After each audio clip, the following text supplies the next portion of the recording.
Hello students. Rajasthan sub inspector परीक्षा 2021 के लिए विशेष प्रश्नों का संग्रह लेकर आए हैं। इसमें भारत, विश्व और राजस्थान तथा करंट अफेयर सभी विषयों को सम्मिलित किया गया है। वीडियो बनाने में थोड़ा समय लगा है, लेकिन इसमें हमने आपके लिए उपयोगी प्रश्नों का संग्रह प्रस्तुत किया है। इन 20 प्रश्नों के अभ्यास से आपका सामान्य ज्ञान और करंट अफेयर्स की अच्छी तरह से तैयारी हो जाएगी। इस प्रकार की सीरीज हम आगे भी लाते रहेंगे। तो चलिए हम प्रश्नों की सीरीज को शुरू करते हैं। पहला प्रश्न है, उस नेता को पहचानिए जो कोटा प्रजामंडल का सदस्य नहीं था। इसके लिए आपको 5 सेकंड का समय दिया गया है। उसके बाद हम आपको उत्तर बताएंगे।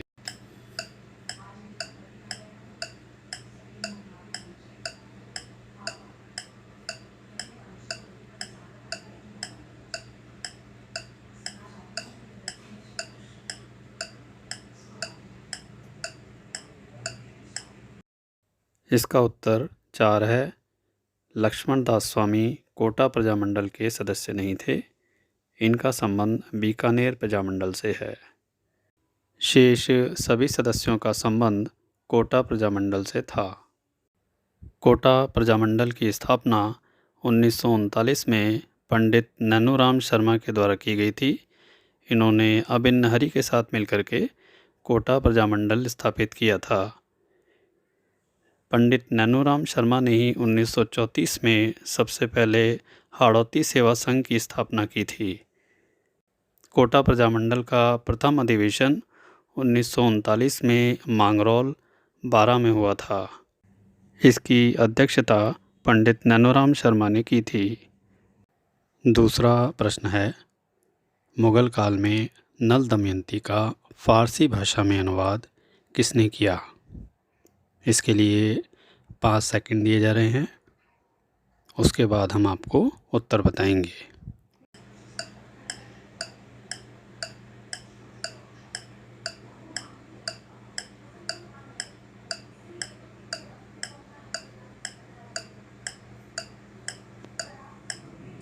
इसका उत्तर है फैजी। फैजी ने नल दमयंती और लीलावती दोनों ग्रंथों का फ़ारसी भाषा में अनुवाद किया था, जबकि नकीब खान ने महाभारत और बदायूनी ने रामायण का फ़ारसी भाषा में अनुवाद किया। फैजी और अबुल फजल दोनों भाई थे। फैजी अबुल फजल के बड़े भाई थे, जिन्हें अकबर ने राजकवि का दर्जा दिया था।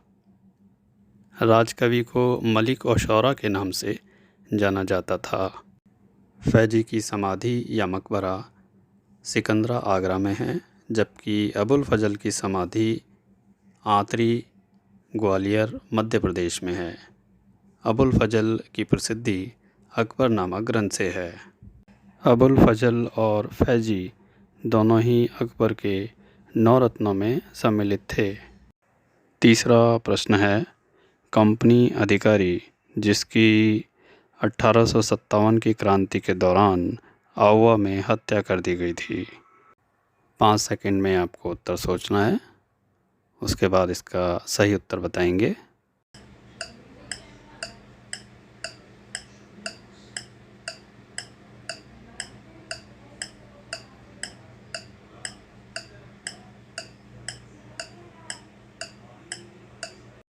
इसका उत्तर है सार्जेंट मैकमॉसन। सार्जेंट मैकमॉसन का सर आउवा के विद्रोहियों ने आउवा के किले पर लटका दिया था। विद्रोहियों और सार्जेंट मैकमॉसन के बीच चेलावास का युद्ध लड़ा गया था। यह युद्ध 18 सितंबर 1857 को लड़ा गया था। इसमें मैकमॉसन की हार हुई थी। चेलावास के युद्ध का नेतृत्व विद्रोहियों की तरफ से ठाकुर कुशाल सिंह के द्वारा किया गया था। चेलावास के युद्ध को ही काले और गोरों का युद्ध भी कहा जाता है। चेलावास नामक स्थान पाली जिले में स्थित है। मैकमॉसन तत्कालीन समय में ब्रिटिश सरकार की ओर से मारवाड़ में पॉलिटिकल एजेंट नियुक्त था। चौथा प्रश्न है, मध्यकालीन राजस्थान में नियुक्त अधिकारी दरोगा एसआईआर का कार्य था। 5 सेकंड दिए जा रहे हैं, इसके बाद आपको सही उत्तर बताया जाएगा।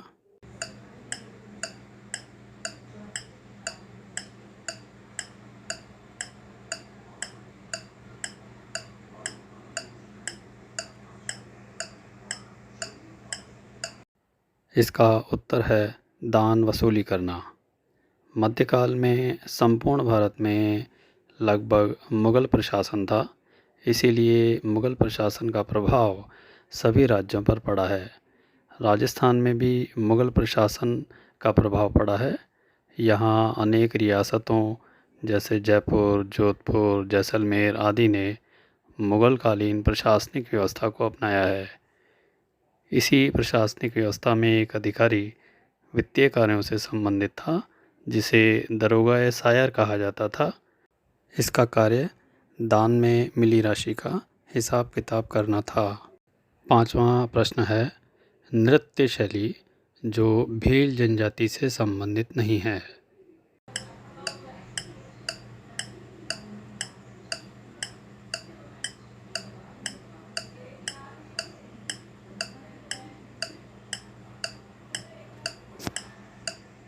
इसका उत्तर है लूर नृत्य। लूर नृत्य गरासिया जनजाति के द्वारा किया जाता है। यह महिला प्रधान नृत्य है। इसमें विशेष बात यह है कि लूर गोत्र की महिलाएं ही यह नृत्य करती हैं। यह एक प्रकार का घूमर नृत्य ही होता है जो विवाह के अवसर पर किया जाता है। इसमें वर और वधू पक्ष के 2 ग्रुप बनाए जाते हैं, जिसमें विवाह की मांग की जाती है। जबकि गोसाई नृत्य, द्विचक्री नृत्य और राई नृत्य भील जनजाति के द्वारा किए जाते हैं। गोसाई नृत्य भील पुरुषों के द्वारा जोगणिया माता के मंदिर में किया जाता है। इसी प्रकार द्विचक्री नृत्य भी भीलों का नृत्य है जो विवाह के अवसर पर किया जाता है। यह एक वृत्ताकार नृत्य है जिसमें महिला और पुरुष दोनों भाग लेते हैं। महिलाओं का व्रत अंदर की ओर और पुरुषों का व्रत बाहर की ओर बनता है और वे वैवाहिक अवसर पर नृत्य करते हैं। राई नृत्य को गवरी नृत्य के नाम से भी जानते हैं। यह भीलों का लोक नाट्य कहलाता है। लोक नाट्य के अंतर्गत पौराणिक, धार्मिक या ऐतिहासिक आख्यानों को या कथाओं को प्रस्तुत किया जाता है। यह सबसे लंबी अवधि तक चलने वाला लोक नाट्य है। इसकी अवधि लगभग 40 दिन की होती है। यह रक्षाबंधन के दूसरे दिन से शुरू होता है, इसीलिए इसे सावन भादों का नृत्य भी कहा जाता है। नेक्स्ट क्वेश्चन, छठा क्वेश्चन है। यह सुमेलित करने वाला प्रश्न है। इसमें समूह दे रखे हैं, उसमें चयन करना है कौन सा समूह सही नहीं है। इसके लिए हम 5 सेकंड आपको दे रहे हैं, इसके बाद हम सही उत्तर बताएंगे।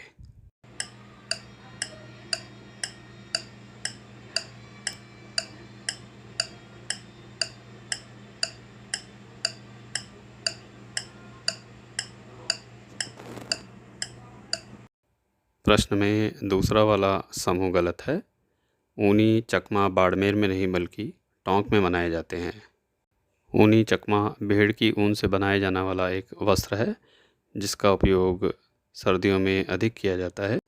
प्राचीन समय में फौजियों के लिए वस्त्र का निर्माण किया जाता था। इस कपड़े से वस्त्र बनाए जाते थे। साथ ही बारूद रखने का थैला भी बनाया जाता था जो सुरक्षित रहता था। शेष सभी समूह सही हैं। 7वां प्रश्न है, ब्रिटिश शासन से सहायक संधि करने वाला भारत का प्रथम राज्य कौन सा था।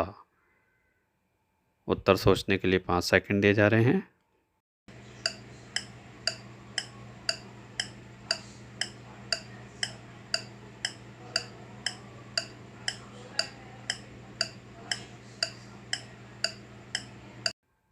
इसका उत्तर है हैदराबाद।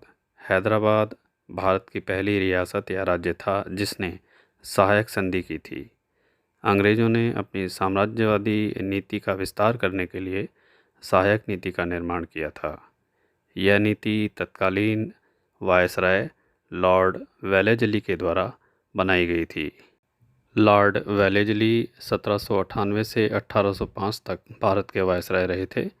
उन्होंने 1798 में इस नीति का प्रचार किया था। इस नीति के दो उद्देश्य थे। पहला, मित्र राज्यों को अपनी सेनाएं देना और दूसरा, सेनाओं का खर्च वसूल करना। यदि कोई राज्य सेना का व्यय नहीं दे पाता था तो उसे हड़प लिया जाता था। इसीलिए इसे ब्रिटिश विस्तारवादी नीति कहा जाता है। 8वां प्रश्न है, निम्न में कौन सी मारवाड़ी की उपबोली नहीं है?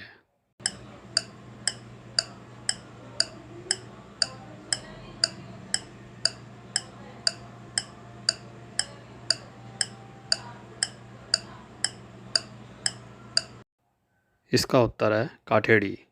काठेड़ी मारवाड़ी भाषा की उपबोली नहीं है, यह ढूंढानी भाषा की उपबोली कहलाती है। इसका प्रचलन जयपुर के दक्षिणी भाग में अधिक है। शेष सभी उपबोलियां मारवाड़ी भाषा से संबंधित हैं। 9वां प्रश्न है, कछवाहा वंश के निम्न शासकों को कालक्रम के अनुसार व्यवस्थित कीजिए। उत्तर सोचने के लिए 5 सेकंड का समय दिया जा रहा है।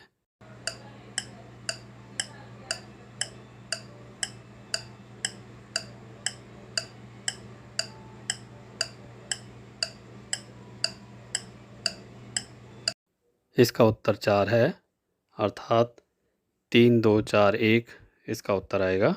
सबसे पहले मिर्ज़ा राजा बहाव सिंह आएंगे, उसके बाद मिर्ज़ा राजा राम सिंह, फिर सवाई जय सिंह और अंत में सवाई प्रताप सिंह का नाम आएगा। नीचे नोट में शासकों का कालक्रम बताया गया है, जिसके अनुसार उन्हें व्यवस्थित किया जाएगा। इनके बारे में संक्षिप्त जानकारी देते हैं। मिर्ज़ा राजा भाव सिंह मिर्ज़ा राजा जय सिंह के पिता थे। मिर्ज़ा राजा राम सिंह प्रथम थे, जिनकी निगरानी में औरंगज़ेब ने शिवाजी को रखा था। सवाई जय सिंह को जय सिंह द्वितीय के नाम से जानते हैं, जिन्होंने जयपुर की स्थापना 1727 में की थी। सवाई प्रताप सिंह संगीत प्रेमी थे। इन्होंने संगीतज्ञों की एक सभा गंधर्व बाईसी बनाई थी। ये स्वयं भी कविता लिखते थे और ब्रजनिधि के नाम से प्रसिद्ध थे। नेक्स्ट 10वां प्रश्न है, कासना का पठार या पहाड़ कहाँ अवस्थित है? उत्तर सोचने के लिए 5 सेकंड।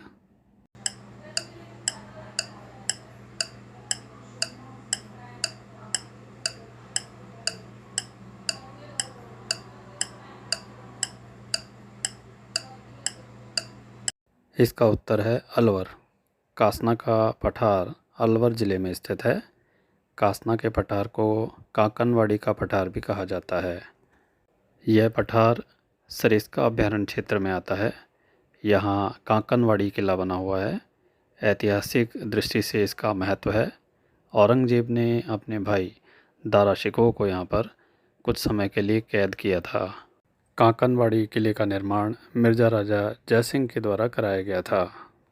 यह क्षेत्र अनेक धार्मिक और पर्यटन स्थलों के लिए प्रसिद्ध है। यहाँ पांडुपोल, भरतरी मंदिर, नीलकंठेश्वर महादेव तथा नारायणी माता का मंदिर प्रसिद्ध है। 11वां प्रश्न है, सोम कमला अम्बा परियोजना किस जिले में है?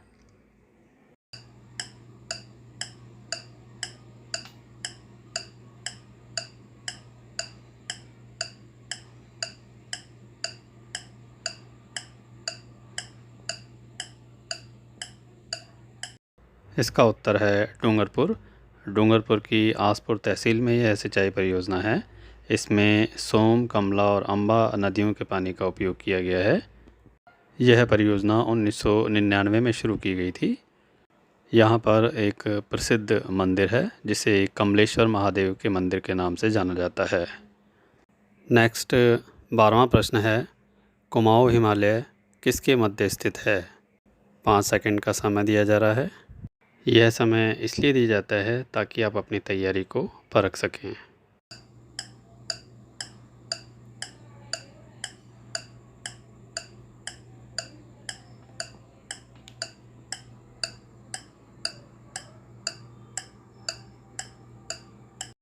सतलुज और काली नदी के बीच के भाग को कुमाऊँ हिमालय कहा जाता है। इसलिए इसका उत्तर 3 होगा।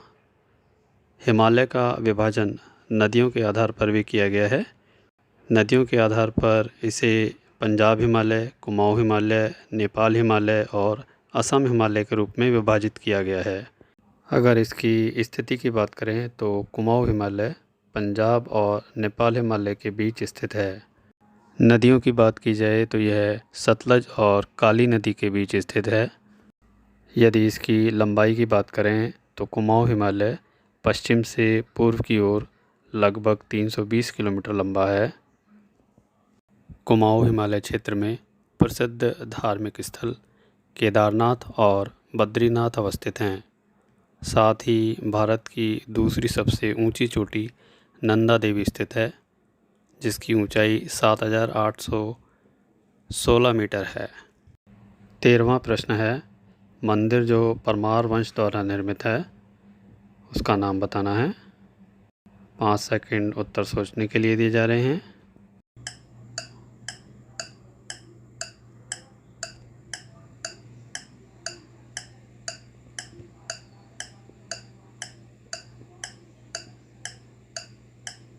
इसका उत्तर है विमल शाही मंदिर। विमल शाही मंदिर आबू सिरोही में स्थित है। इसमें प्रथम जैन तीर्थंकर आदिनाथ की मूर्ति है। यह आदिनाथ को समर्पित मंदिर है। इसका निर्माण परमार वंशीय विमल शाह ने 1031 ईस्वी में करवाया था। विमल शाही मंदिर दिलवाड़ा में बने मंदिरों का ही एक भाग है। दिलवाड़ा में मंदिरों का निर्माण परमार वंशीय शासकों द्वारा किया गया था। ऑप्शन में दिए गए मंदिरों में किराड़ू और ओसिया के मंदिर प्रतिहार शैली के मंदिर हैं और 7 सहेलियों का मंदिर कच्छप शैली का मंदिर है।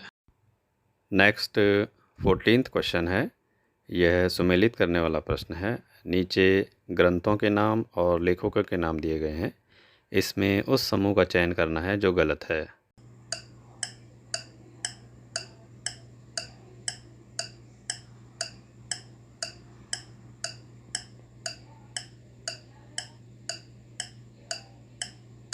इस प्रश्न में पहला समूह गलत है। औरंगजेब नामा अब्दुल कादिर ने नहीं बल्कि मुंशी देवी प्रसाद ने लिखा था। मुंशी देवी प्रसाद राजस्थान के प्रसिद्ध इतिहासकार थे। इनका जन्म जयपुर रियासत में 1847 में हुआ था। इन्होंने टोंक और जोधपुर रियासतों में सेवाएं प्रदान की थी। इन्हें मारवाड़ का कानून निर्माता के नाम से भी जाना जाता है। इनकी अन्य रचनाएं हैं ख्वाब राजस्थान, मारवाड़ की कृष्णा, राजा भारमल और रूठी रानी। प्रश्न में शेष सभी ऑप्शन सही हैं। 15वां प्रश्न है, मारवाड़ हितकारिणी सभा की स्थापना किसने की थी?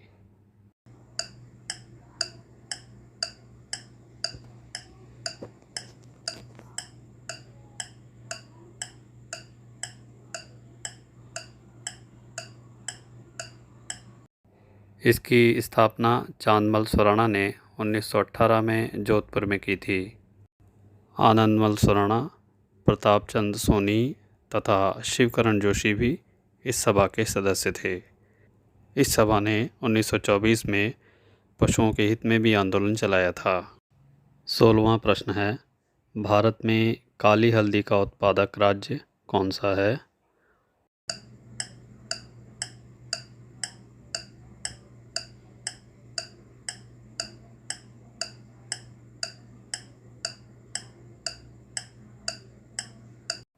इसका उत्तर है पश्चिम बंगाल। काली हल्दी का सबसे अधिक उत्पादन पश्चिम बंगाल में होता है। इसका उपयोग औषधीय और सौंदर्य प्रसाधन की सामग्री में किया जाता है। इसे कुरकुमा केसिया या ब्लैक जे डोरी के नाम से भी जानते हैं। 17वां प्रश्न है, राजस्थान में प्रजामंडलों की स्थापना सर्वाधिक किस वर्ष में हुई थी? इस प्रश्न में यह बताना है कि राजस्थान में किस वर्ष में सबसे अधिक प्रजामंडल बनाए गए।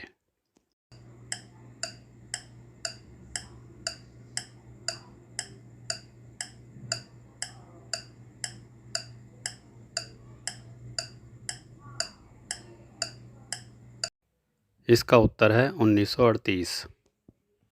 इस वर्ष मेवाड़, शाहपुरा, भरतपुर, अलवर और करौली में प्रजामंडलों की स्थापना हुई थी। 1938 में कांग्रेस का हरिपुरा अधिवेशन हुआ था, जिसने प्रजामंडलों की स्थापना में और अधिक योगदान दिया था। इसकी अध्यक्षता सुभाष चंद्र बोस के द्वारा की गई थी। हरिपुरा गुजरात में है। यह एक ग्रामीण अधिवेशन था। हरिपुरा अधिवेशन में ही पहली बार रियासतों और रजवाड़ों को स्वतंत्रता संग्राम में भाग लेने के लिए आमंत्रित किया गया था। इसीलिए प्रजामंडलों की अधिक से अधिक स्थापना हुई। 18वां प्रश्न है, निम्नलिखित आंदोलनों को अवरोही कालक्रम के अनुसार व्यवस्थित कीजिए। इस प्रश्न में आंदोलनों को अवरोही क्रम में व्यवस्थित करना है। अवरोही क्रम का मतलब होता है घटते क्रम में, अर्थात सबसे पहले अधिक वर्ष वाला आंदोलन आएगा और उसके बाद कम वर्ष वाला आंदोलन आएगा।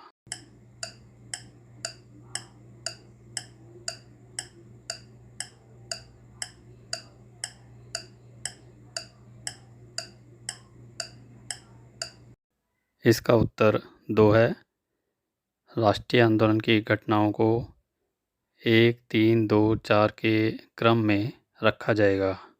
नीचे नोट में इन घटनाओं का कालक्रम दिया गया है, जिसके अनुसार इन्हें अवरोही क्रम प्रदान किया जाएगा। प्रधानमंत्री एटली की घोषणा 1946 में हुई थी। मैकडॉनल्ड अवार्ड 1932 में घोषित हुए थे। अकाली आंदोलन 1920 में हुआ था और कांग्रेस तथा मुस्लिम लीग के बीच लखनऊ समझौता 1916 में हुआ था।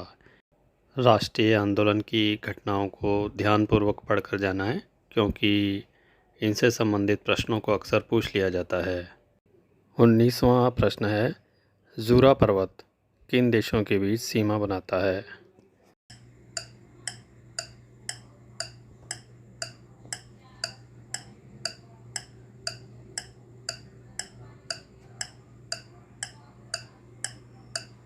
इसका उत्तर है फ्रांस और स्विट्ज़रलैंड।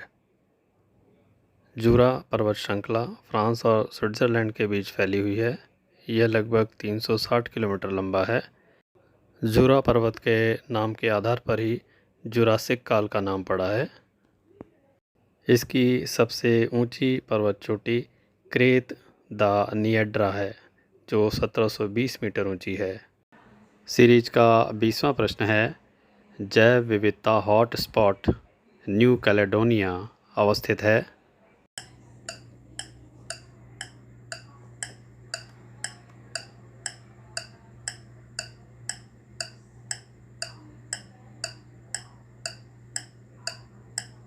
यह प्रशांत महासागर क्षेत्र में है। इस क्षेत्र पर फ्रांस का अधिकार है। यहाँ दुर्लभ प्रकार की वनस्पतियाँ, पक्षी और कुछ रेंगने वाले जीव पाए जाते हैं। यह 20 प्रश्नों की सीरीज़ थी। इसमें कुछ ऐसे प्रश्नों का चयन किया गया है जो आपके अध्ययन से रह गए हों, ताकि आपकी तैयारी उच्च कोटि की हो सके। यदि आपको किसी विषय के बारे में जानकारी चाहिए तो आप कमेंट बॉक्स में लिख सकते हैं। बेल आइकन को अवश्य दबाएं ताकि नए वीडियो की सूचना शीघ्र मिल सके। धन्यवाद।